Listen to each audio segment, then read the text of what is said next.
He's pretty much washed his hands of it. And quite frankly, I really don't want to bug the guy. Right. I mean, totally get that.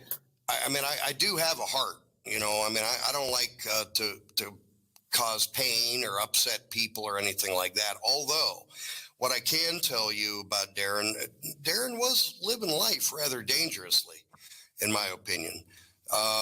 You know, we know that he was mixed up with a little bit of the drug world. Rich says, we know that he was a little bit mixed up with the drug world. What makes you say that? Because the drugs were found in Darlie and Darren's house, not just Darren's. There were so many pills that they took out of there, it was ridiculous. So what makes you think that Darren was mixed up in the drug world? Why are you saying that? We do know that he was running out of money. The supporters have always long said that they were fine. They still to this day say they were fine. The money wasn't the motivation. They weren't running out of money. They had this and that. There clearly, in my opinion, there's evidence that there was a lot of marital issues going on. Yep. He says there was evidence that there was a lot of marital issues going on, but Darlie denied that on the stand.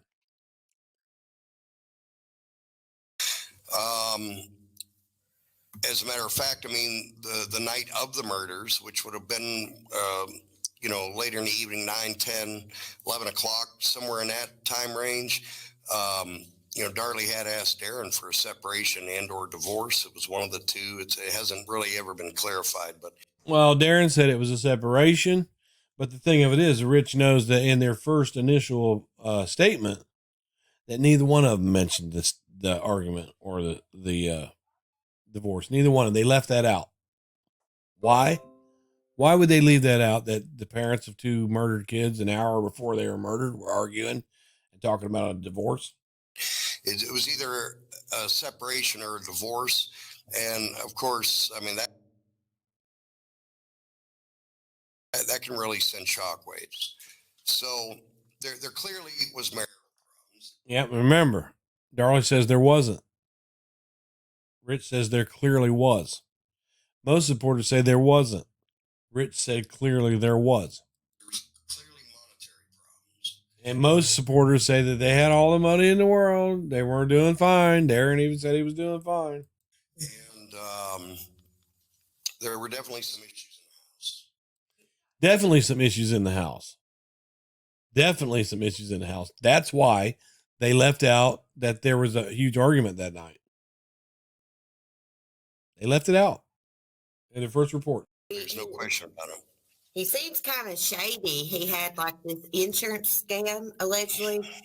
Yeah. He actually signed an affidavit stating that he was talking with people about doing a robbery of his home and hiding away his valuables, collecting the insurance money, and then getting those valuables back. Well, okay, he's correct. And this is why you know that that's all bullshit. All right. Darren says he spoke to multiple people about robbing his home. Multiple people. Right. And it would seem to me like one of those people that he spoke to, if there was an intruder, it would be one of those people. Right. That's logical to think that. They want you to think that. But the bottom line is the family wants to jump all over people that are on the internet saying, hey, you know, this, you're not right, blah, blah, blah. But none of them has ever jumped on Darren and demanded that he release the names of those people, when and where he talked to them. He's never said the names of those people. And he's never been pushed to, right? Because if the family went to pushing him to say the names, then he'd have to make up a name. Because he never talked to anybody about robbing his home. He'd have to make up a name, and then they would go question that person. The family knows it too. If it was me, that's where I'd be stuck at. If it was my family, I'd be like, you ask these fucking multiple people? No, I want to know who the fuck it is, dude. I want to know who you asked. I'm going to kick your fucking ass. But they know better. See? They know better. They'd rather get on here and jump on Pam Collins or me or somebody else than to get all over Darren about those people that he asked. And that's what they wanted to make it seem like. See, Darren gave enough information in that affidavit that he could take a little bit of the doubt, put a little bit of doubt on Darlie. But nothing he said in that affidavit was illegal. It's not illegal to ask people to break in your home for insurance scam unless it happened. And then it went wrong. And 2 of your kids got killed.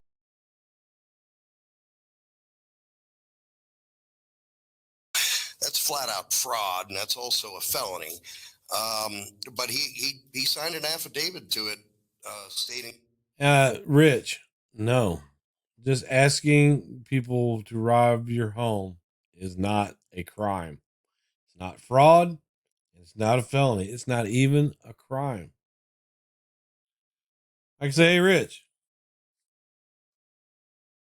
I got this truck out here, would you steal it and turn it in for insurance money for me? I'll turn it in. That's not a crime unless you actually steal it. Then it's a crime. Know your law, buddy.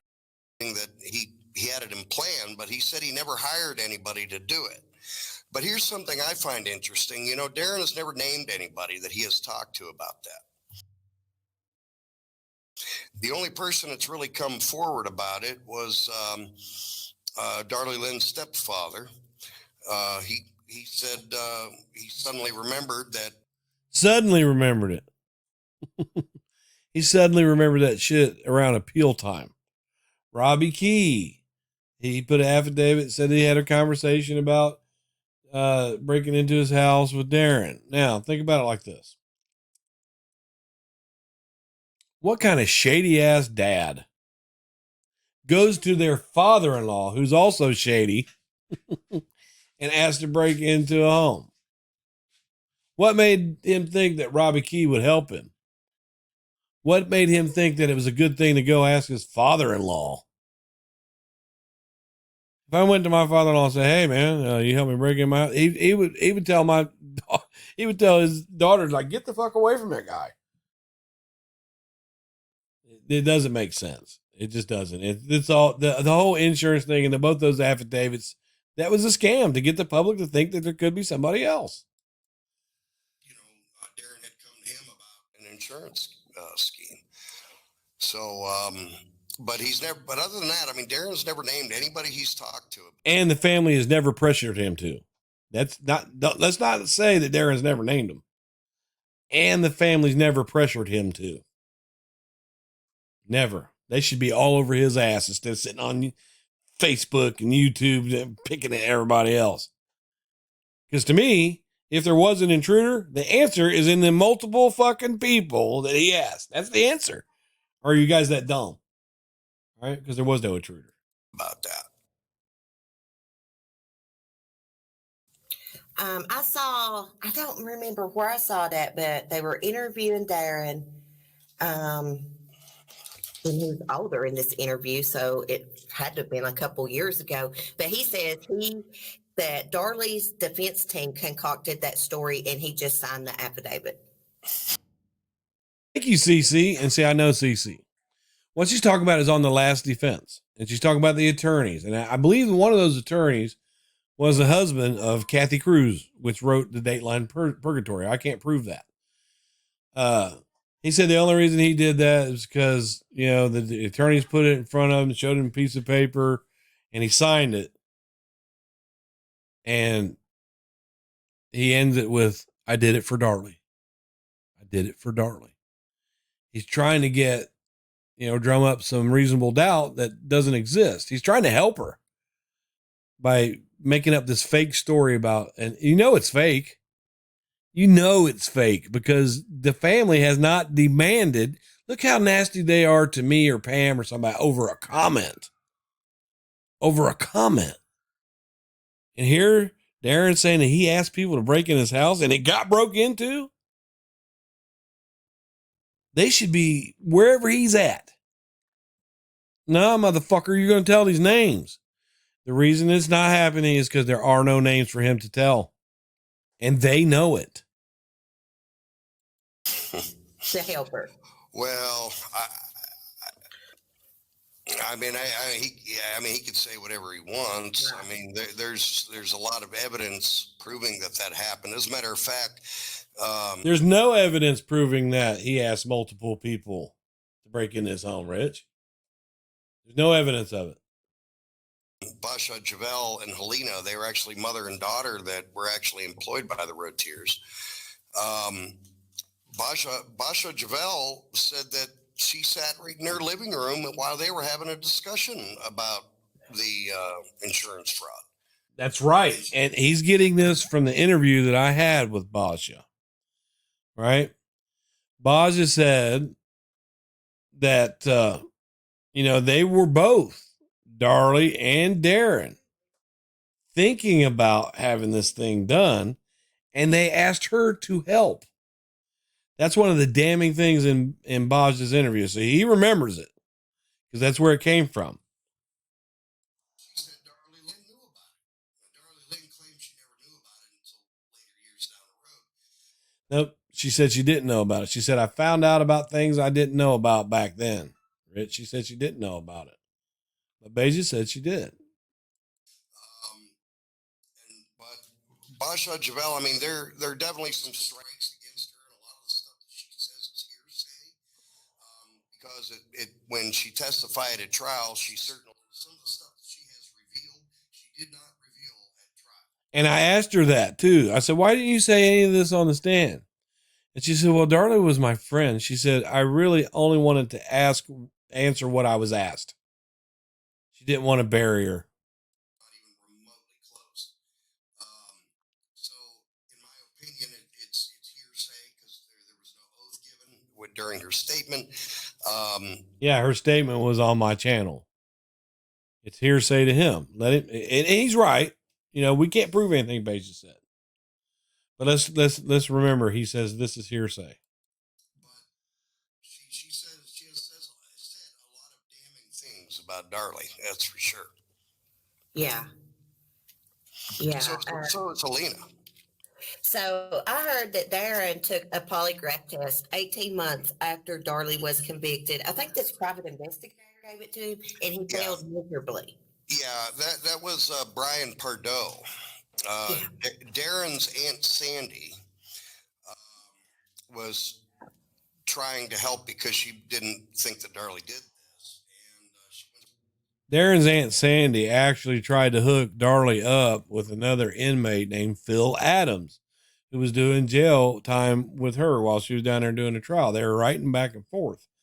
And once Greg Davis figured out that they were writing back and forth, he confiscated her letters and his letters. And that's how they came up. They saw in there that she was writing about Glenn Mize, because Phil Adams is still doing life in Telford. But I had the opportunity to talk to him. Brian Pardo is a multi-billionaire, still is. Multi-millionaire. He's had some problems with the IRS here recently, but pretty serious problems with the IRS, I should say. But he investigates cases where he thinks people are innocent, and he does it on his own dime, kind of like what I do. But he's got a whole lot more money than I got, that's for sure. And he had already spent $125,000 of his own money, and he said everything kept coming back to Darren in the case. And finally, he had Darren come in. He's like, listen, I'm not going to put up any more money to find out the truth about this case until I want to do a polygraph on you. He said, if you decline, then I'm not going to go into this case anymore because everything's come back at you. I would like to exclude you from being a suspect. And Darren agreed, and they did a polygraph test. The polygraph test was given to Darren by a Waco police officer, and retired. He failed it miserably. They asked him 4 questions, and he failed 3 out of the 4. What questions were those, Rich? I know one of them. Let's see if he says it. The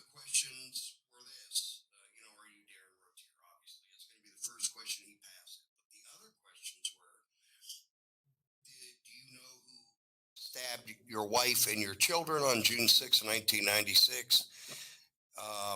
Did you have anything to do with it? Do you know who stabbed your wife and children on June 6th?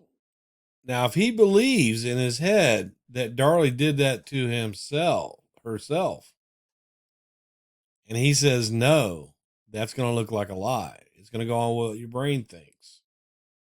So does he know the name of the person who stabbed his wife and children? If he says no, then his brain's thinking, I know Darlie did it.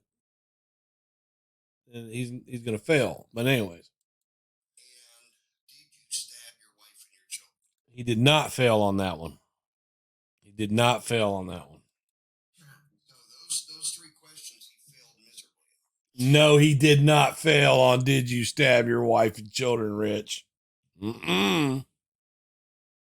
He failed on do you know the name of the person that stabbed your wife and children? Yeah, because he does know Darlie's name. He's been married to her.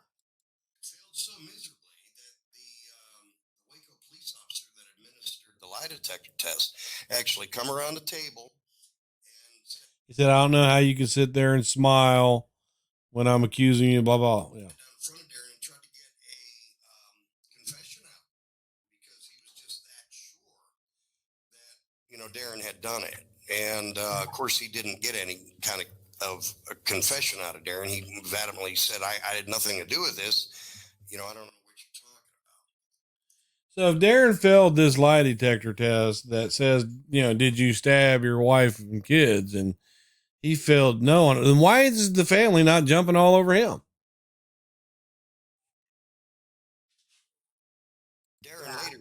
Darren later said that he believed that he said, first of all, he gets real nervous around police, which could have thrown the test off. He also said that anybody that sits down to take a polygraph is automatically going to be nervous. He believed that it was maybe a little bit of a setup. I don't know about that. Brian Pardo, I've heard him publicly say that he believes that Darren Rotier is a pathological liar and a sociopath.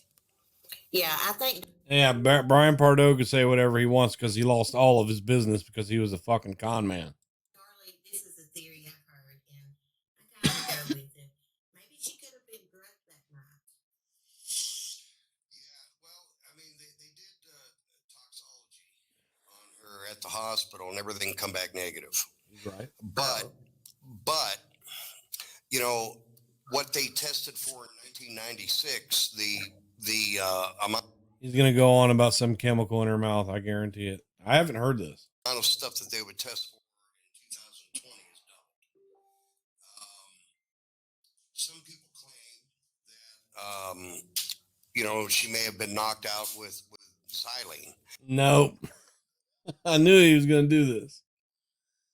Xylene, and we've had this argument before, right? Xylene has a distinct smell, and xylene would leave burns if it touches your skin. It would leave burns. Look it up. I'm very familiar with xylene because, I'm a concrete contractor. I work for my brother. Excuse me. And xylene will definitely knock you out. But xylene has the tendency to burn you because it's just that strong. It's like a polyurethane times 10, so to speak. Very, very strong. Now, if you recall, when Darlie was in ICU, she actually had burns on the inside of her mouth. No, she did not, Rich. No, she did not have fucking burns on her mouth, man. See, I've never dug through your stuff to listen. She did not have burns on her mouth. The only ones that noticed any type of thing in her mouth was her and her family. And they gave her ice chips. They gave her ice chips for her mouth. You don't give somebody ice chips that's got burns on them. You don't do that. And almost like blister burns. So bad that they actually had a Q-tip with Vaseline. And Cirilla Rotier said this. and they were going in between each of her teeth with Vaseline because of those burns were so bad inside of her mouth. That is an out and out fucking lie. Rich. See, I never wanted to go back and dig through your shit. I never want to do this with you. I got my reasons right now. Or blisters or whatever you want to call them. I've never seen any pictures of it. It's just something that Cerota Routier had said.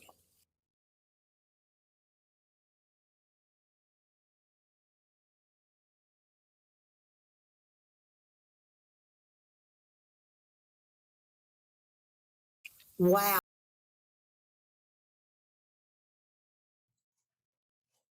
There's treatment afterwards, and plus it would swell up your tongue. You would have to have treatment after this is done, too. Never hear that again. That is not true. That is an out and out fucking lie that he just told. Right, but there were no burns on the outside of her mouth, so something was placed over her mouth. Rich, how could there be a chemical on a rag placed over someone's mouth and all that chemical get inside of her mouth, but nowhere outside? Everybody, just take a clean, wet rag and wet it down and put it over your face as if you were going to, you want to put this over somebody's face to knock them out. The idea would be to cover their nose and their mouth. I mean, come on, Rich. Jeez, I've never even done this before. You would think that it would definitely burn the outside. It would have to. There's no way around it if it happened. She had no burns on the inside either. No, she didn't, Rich. You're lying. I could definitely tell you that, sure. You could definitely tell us that. You could tell us that, and, she's the good witch Glinda, too. Yeah, I just can't see her slitting her own throat. Yeah, that's one of the biggest problems I have with her guilt is the fact that she self-inflicted those wounds.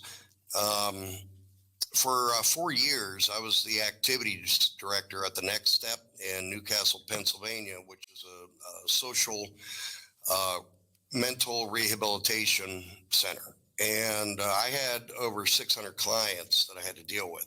And basically what I do is I would review their cases, and most of them did prison time or jail time. A lot of them were, struggling with drug addiction and horrible, horrible things. I read case files that would probably make you fall off the chair, but during my tenure there, I got to know a lot of different things about people that committed crimes, even almost to this magnitude. I had one client that murdered his girlfriend and then raped and murdered her daughter. And he only got 20 years. I don't know how he got out in 20 years on that. Of course, Pennsylvania is pretty liberal next to Texas. But he got out and, he was on parole. And the scariest thing about it, Cece, is that this man, you could sit and have a conversation with him, and he looked like and he spoke like any man you might see at your local church group. Wow. So you could do that with Darlie too, right? You could sit down and look at her and talk to her, and you'd think she was a doting mom who loved everything, right? Right, Rich? Grocery store, bank, or neighbor. That was the scary part of it. Right. Yeah, so could that be possible with Darlie Routier as well? That is scary. You just don't ever know who's psycho and who's not. You could be living next door to a killer. Yeah, without a question. Yeah, you could be living right with your own parent and not know it. Go ahead. No, actually, I don't know why, but I actually forgot about the subject we were talking about. You're talking about Darlie Routier? Related to me. Well, so we were talking about slitting her throat. Oh, yeah. First of all, knife wounds. I've never been stabbed, but I know a lot of people who have been, and it's very painful. Very, very painful. And I find it rather interesting how the cut to her neck, okay, come within 2 millimeters of her carotid artery. I mean, how did she know when to stop?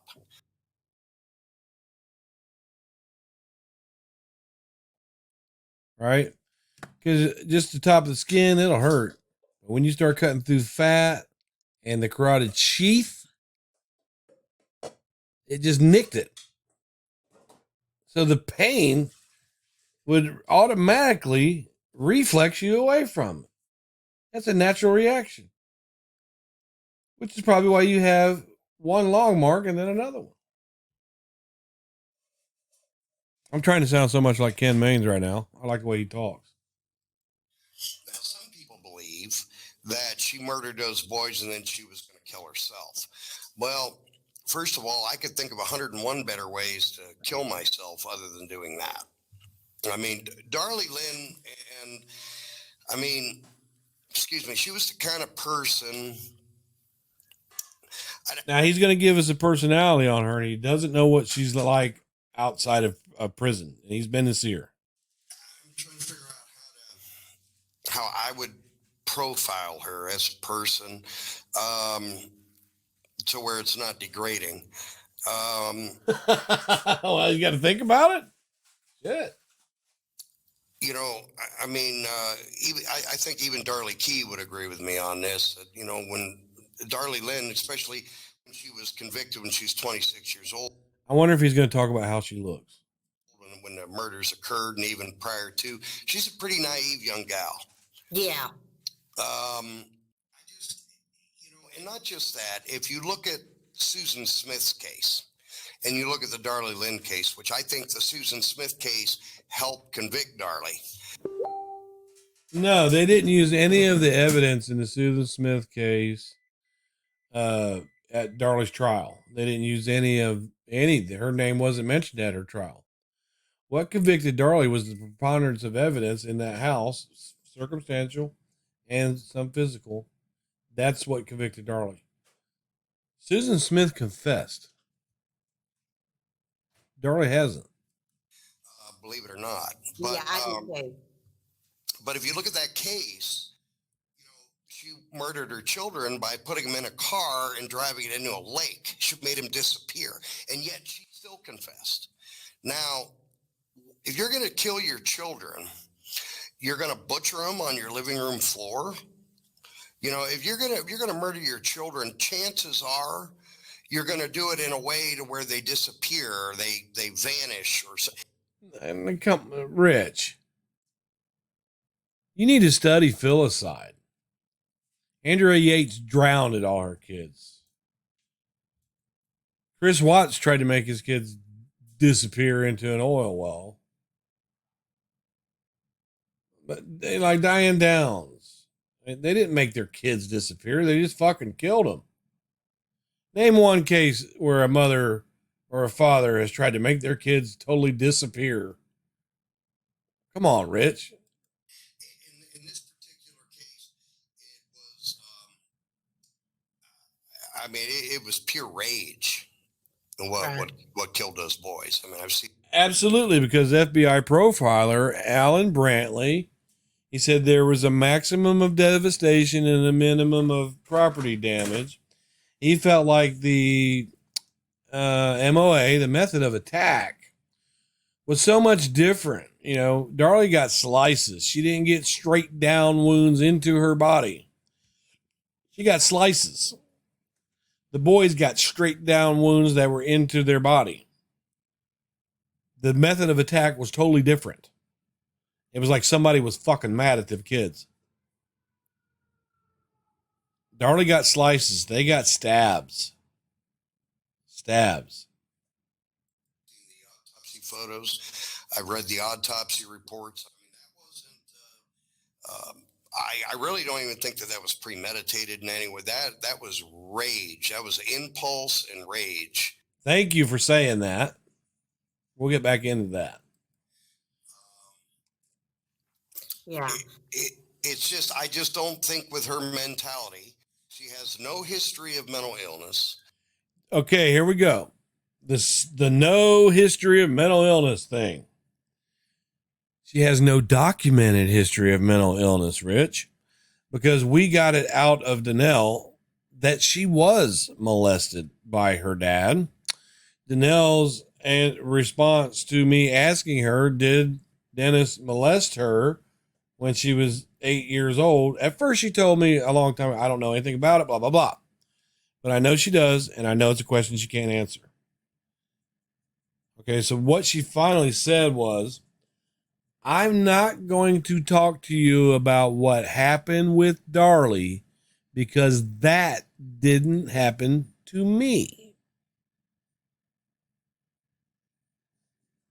So we got it out of her.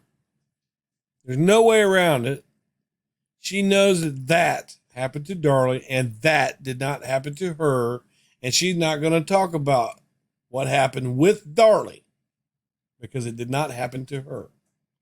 So we know, and I've known it the whole time. We know that Darlie has had to, according to her testimony, this testimony was damning for the defense.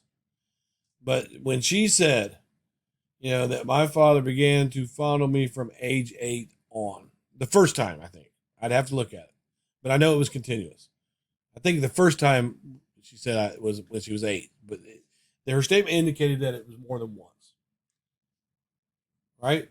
And she did say, that she resented her mom for it. She told her mom they wouldn't do anything about it. So here's no history of mental illness, right? You have an 8-year-old child that's been introduced to some inappropriate sexual abuse at age 8. She did the right thing to tell her mother. Her mother did not take action. And it happened to her again. And in that time, they had more kids that she had to be around.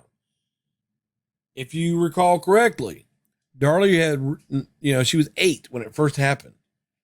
And she wrote in her diary around the age 25, 26. I think it was shortly before the murders. I don't know why Dennis did what he did to me. I don't know who hurt him. So that means that has been on her mind for all these years. Why did that man do that to me? And children that are victims of sexual abuse, they do need counseling. And this, so you could track her mental illness all the way back to that. And it wasn't a mental illness that she asked for. It was just one that went untreated. None whatsoever. There's none whatsoever, Rich. That's gone. Bye-bye. She is a victim of sexual abuse at the hands of her stepdad. You can no longer say she didn't have any mental illness problems. No, you can't do it. Or you can say it because you just sat there and said she had burns on her mouth. Come on, man. Never been in trouble with the law. You got to remember, people that commit murders to this severity, they don't blink an eye, and they don't come back from that. That's absolutely incorrect. I've got some true crime video up. James Spade. He was an engineer, very, very well educated, very proper individual, decorated war vet. I mean, everything in his background would show that he was an upstanding citizen. And I don't remember these two neighbors' name offhand. I think it was Gable. But these neighbors kept on messing with him and messing with him, and they were shoveling their snow off of their driveway onto his. And he asked him to stop doing that. And the guy was in the street going, fuck you, you're a pussy, and blah, blah, blah, and I'll throw this wherever I want. And he was standing, the wife was out there doing it too. And James Spader turned around, went in his garage, and got a shotgun and killed both of them in the fucking street. Then he walked in the house and killed himself.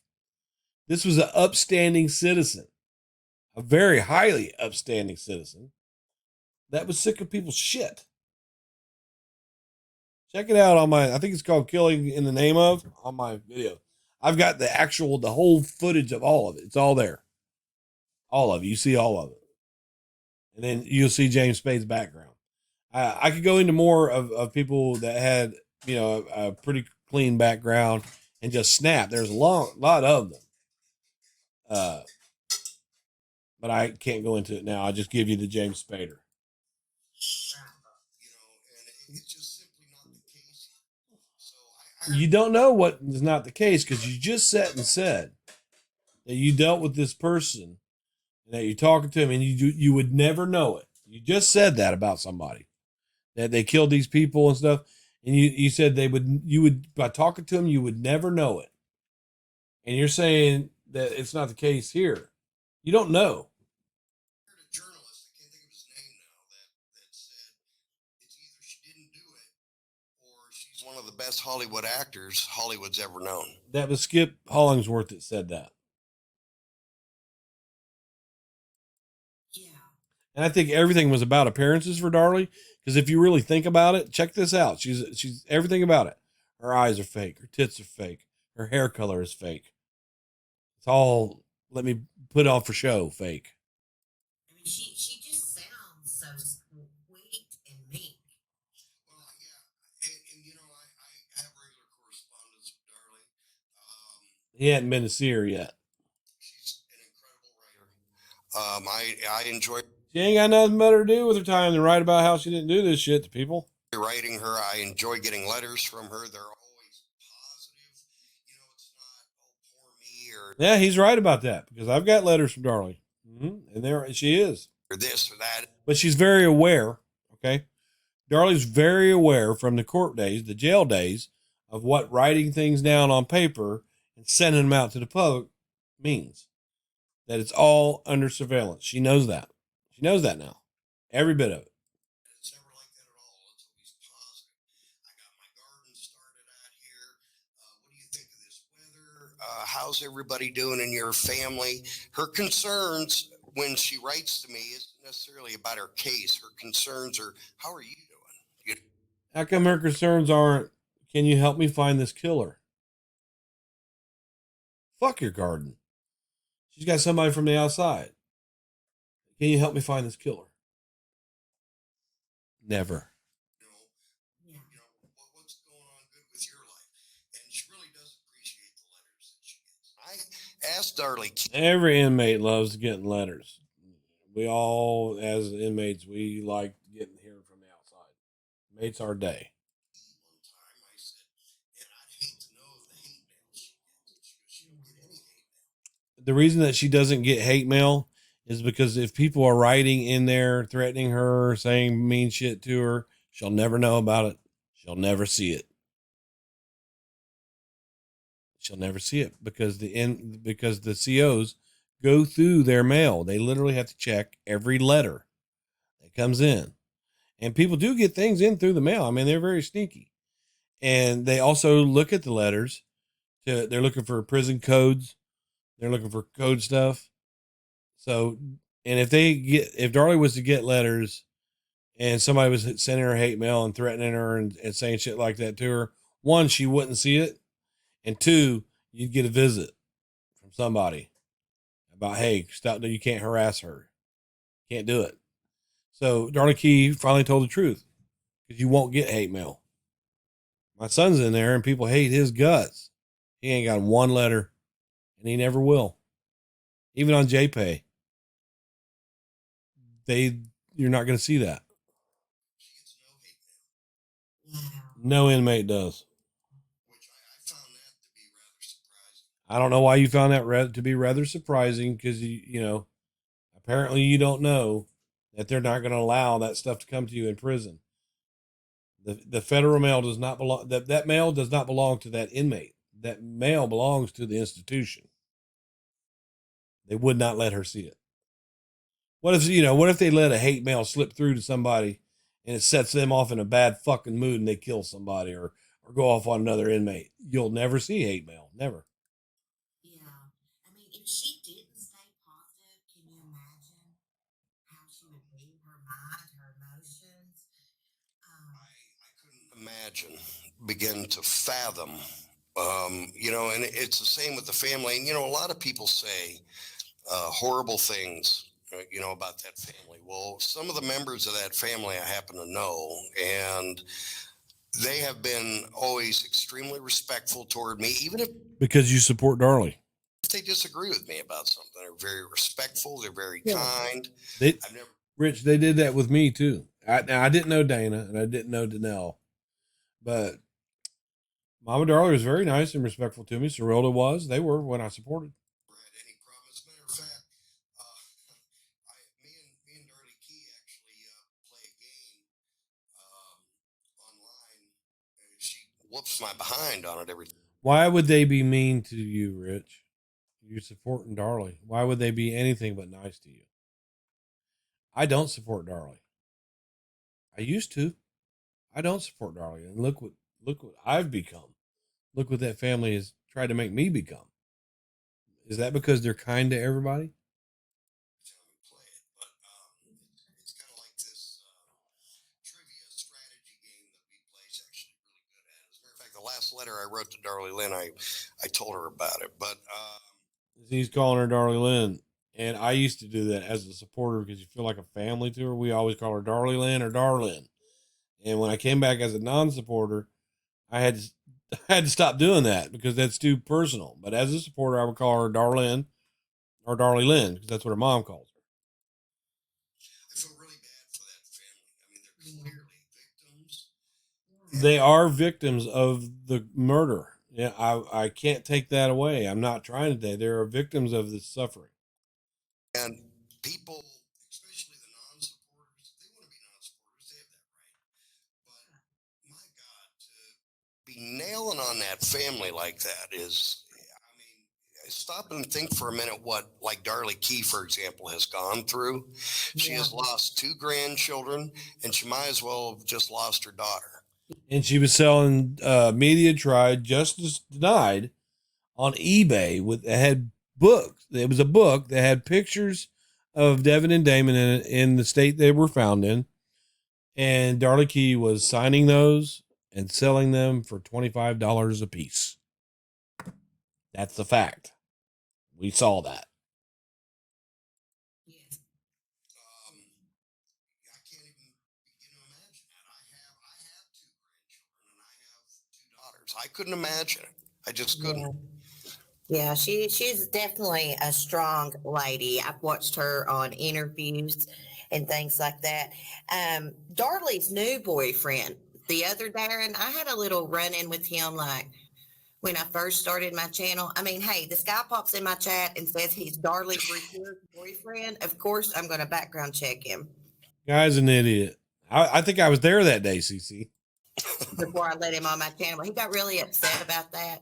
I You're just found it weird that he was, and this is no disrespect to BryanSt.John, but he was in BryanSt.John's chat and he is not a Darlie supporter. And this is supposed to be Darlie's boyfriend. So, I guess that. Are you referring to Darren Gross? Yes, I am. Well, they're no Yes, longer. he was very nasty to me in emails, and I'm a very respectful person. He was very nasty. He had a terrible alcohol problem, and she broke up with him on Valentine's Day. Imagine that, man. Would you?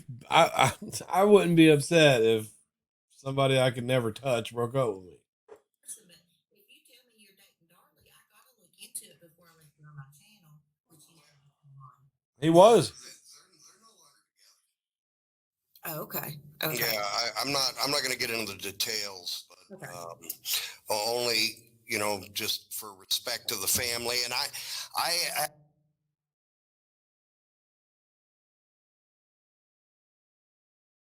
I've never had a verbal conversation with Darren Gross. I have talked with him a little bit on Facebook, but I've never, and then there was an interview that Terrell Foster did. I had a brief conversation with him in there. And we had planned on talking, but it just never transpired. And then it wasn't all that long after that. Darlie Lynn kind of gave him the boot. Well, I can tell you what kind of person he is. He told me that I blew my interview, that big things were getting ready to happen. So basically, and I sent the message to Darlie's friends that I talk with. Basically, he was trying to ride on Darlie's coattail. Yeah, I know that you've interviewed Stephanie Hopkins and Danny, I and both great ladies. I don't know Danny that well, but I have talked with Stephanie, through Facebook and Messenger. She has some incredible podcasts on the case, which I'd recommend to anybody. It's under Free Darlie. Rich, why would you recommend them to anybody? She gets the case all wrong, dude. Doesn't let anybody comment. Why? Well, you're only recommending because she supports. You were around when I had to correct her. This is while she was going to see Darlie. I don't know if she does anymore. But, I had to correct her and let her know that the first responding officer was not named Gorsuch. It was Waddell. And you're sitting there, she's got things wrong, dude. And YouTube, she really got some great information. Why does he call it great information? Come on, Rich. In there, she did a spectacular job. I wrote her and told her about it as well. She really loves Darlie. And yeah, absolutely. Oh yeah. Now, Rich does not like Stephanie Hopkins. He does not like her, not at all. And she can't stand the haters. See, now he's calling us haters. Oops. There was a time when, as far as haters go, I just kind of blew them off and moved them. Why do you call them haters?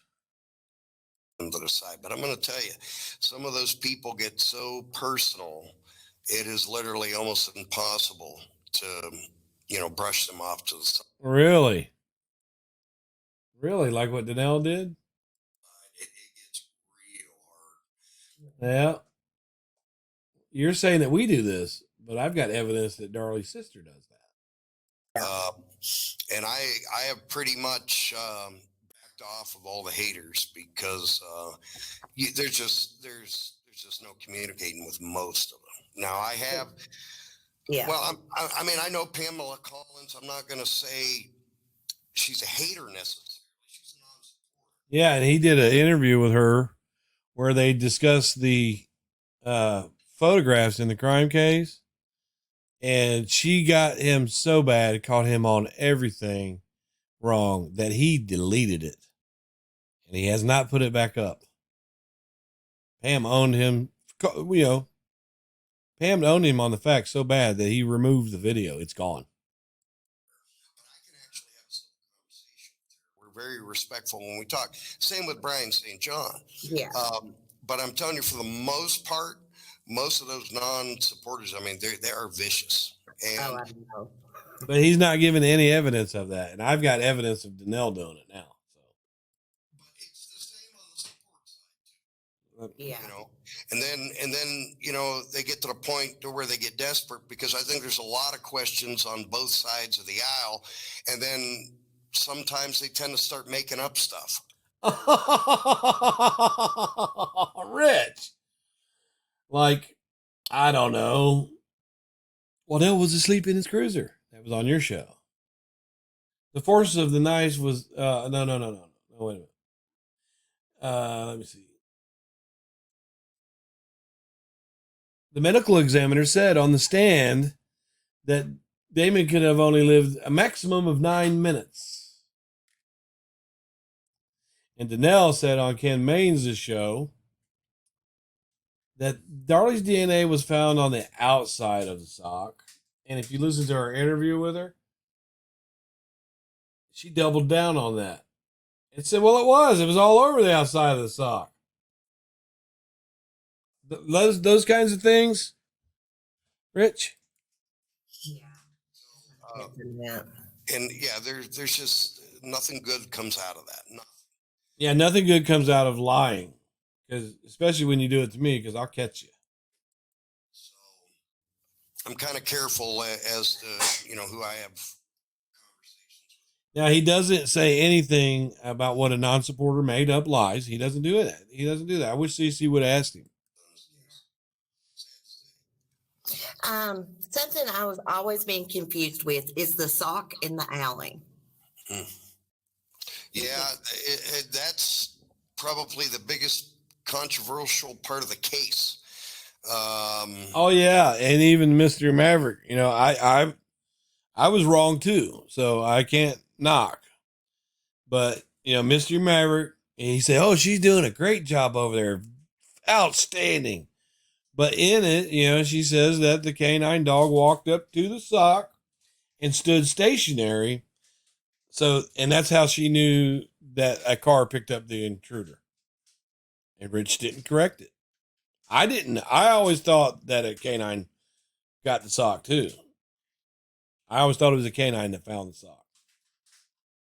But come to find out through arguing with Danelle, I found out something I didn't know about the case, that the dog didn't actually walk up to the sock, which is minute not to know, but you should know everything in the case before you make dumbass comments about how a dog stood stationary. I've never made any comments about what the dog did. I just felt like that it was a dog that found the sock. I didn't know it. I don't think anybody really knows all the facts behind it. There's a whole lot of theories. Quite frankly, I'm not a big believer in putting theories out there because I don't want to be wrong. You just did it. If I'm going to put information out there, I want to know that it's accurate and true. You just said she had burns on the inside of her mouth. You just said that. She had no burns on the inside of her mouth. None. And you tried to explain that she didn't have any on her skin, but the idea is to knock somebody out, Rich. If you bring something to knock her out, you have to cover her nose with it. Did you not think about that before you said that? But I think there's a lot of questions about it. I mean, I've been at the Rotier house. I mean, I only live about maybe 25, 30 minutes away, something in that range to Rowlett.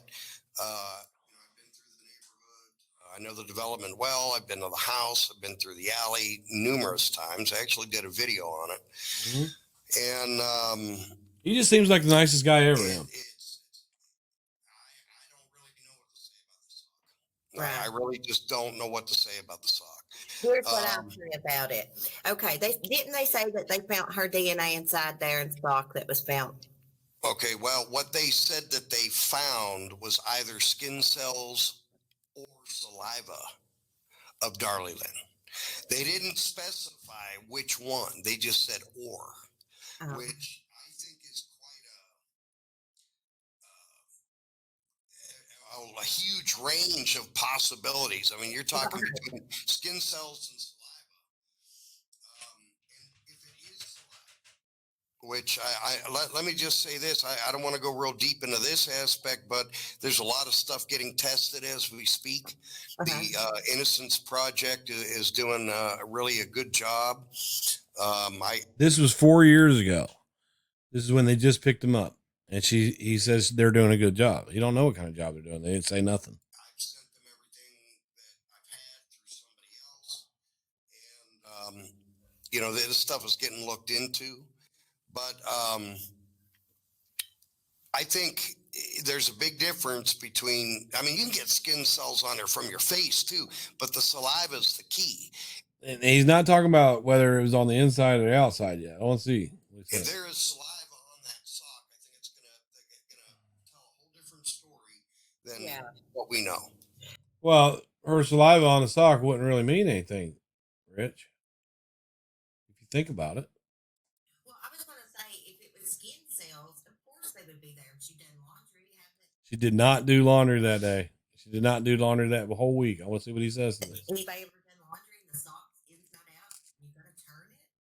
Well, that's true, but Helena did a lot of their laundry. Thank you for that. Okay. See, I didn't know he didn't say that. He did not say that Helena testified that she had been doing laundry for last week. He just said she did a lot of it, but that's close enough. Okay. Yeah, but I don't know that she did all of it. She probably didn't. I mean, she was employed to come there and do odds and ends around the house. And I know laundry was one of her duties, but I don't. Now, he fails to mention that laundry was not regular laundry. Darren said that he had a basket of socks or a box of socks in there that were worn and had a hole in them or something like that. And rather than throw them out, he would use them to clean tools and stuff. So it's not regular laundry. Think about it. And that bag of socks, it was available right there for anybody. An intruder could have grabbed him real quick, or Darlie could have went in there and got one. Did it that day or not? I'm pretty sure the speculation on that is that she did. That's not speculation. That's testimony. I mean, there was folded up laundry in the utility room when the murders occurred. Yeah. So I can definitely tell you that. But where that sock is, and it's, I mean, I'll tell the story. It's kind of hard to tell it without showing. Okay. But in the state of Texas, there people are fence crazy down here. Everybody has a fence up. I mean, everybody has a fence up, especially in the Dallas area. Now, same is true in Rowlett and on Eagle Drive. Now, under Texas state law, every third house on any said given street, they have to have a walkthrough where there can be no fence in between houses. So in case there's emergency, there's fire, some kind of natural disaster, people can get in or out or whatever.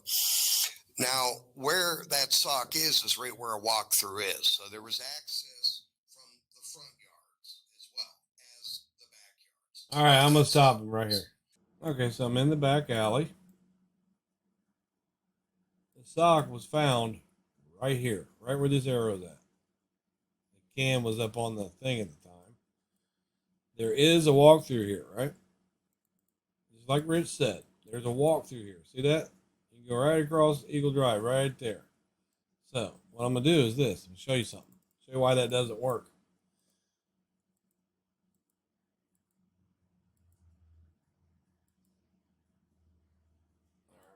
All right, it wants to go slow right now because I'm trying to film. Yeah. So my computer wants to do this to me. Yeah, we'll get around here sometime. I'll show you why that doesn't work. I think I'm going to. Doesn't want to move, of course. Okay. Oh man. Okay, here's the Routier's house. Second house, third house.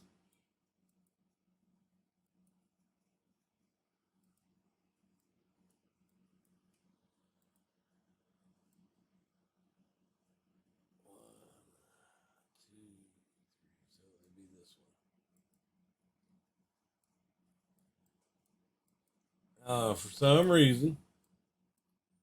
All right, here's that walkthrough right here. That's where I just came from. Right? Now, think about this. I think that Rich is probably going to say that the intruder came out the front door, ran and got back in there and dropped that sock off, took off out that way, except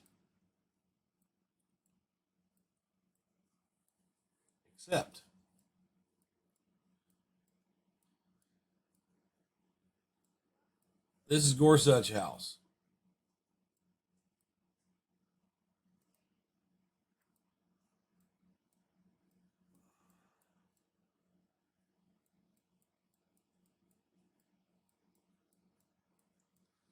These are the windows that they testified that they were looking out when Waddell pulled up, and they saw Waddell bring him back in, Darren back into the house, right? But he also said when he pulled up in his drive that he got there, he just sat outside for a moment and just enjoyed the stars, a piece of quiet. He didn't hear anything. So you would think, and other police officers were coming in this way. Waddell came in this way up there at Linda Vista. So that would mean that the intruder that Darlie saw go out the back way, would have had to come out the front way and go 3 houses down and go through the alley. It doesn't work. Now, and while I'm here, I'm a burglar, right? I'm looking for a place to rob. Right? I can't see over this fence. Right? But if I could, I'd see the TV. I can't even see over this fence. Plus, it makes a bunch of noise. Right? I'm looking for a way in this house. I'm just scoping the neighborhood for a way in this house. Bam, right there. No fence, no nothing. Anywho, that was an hour with Rich.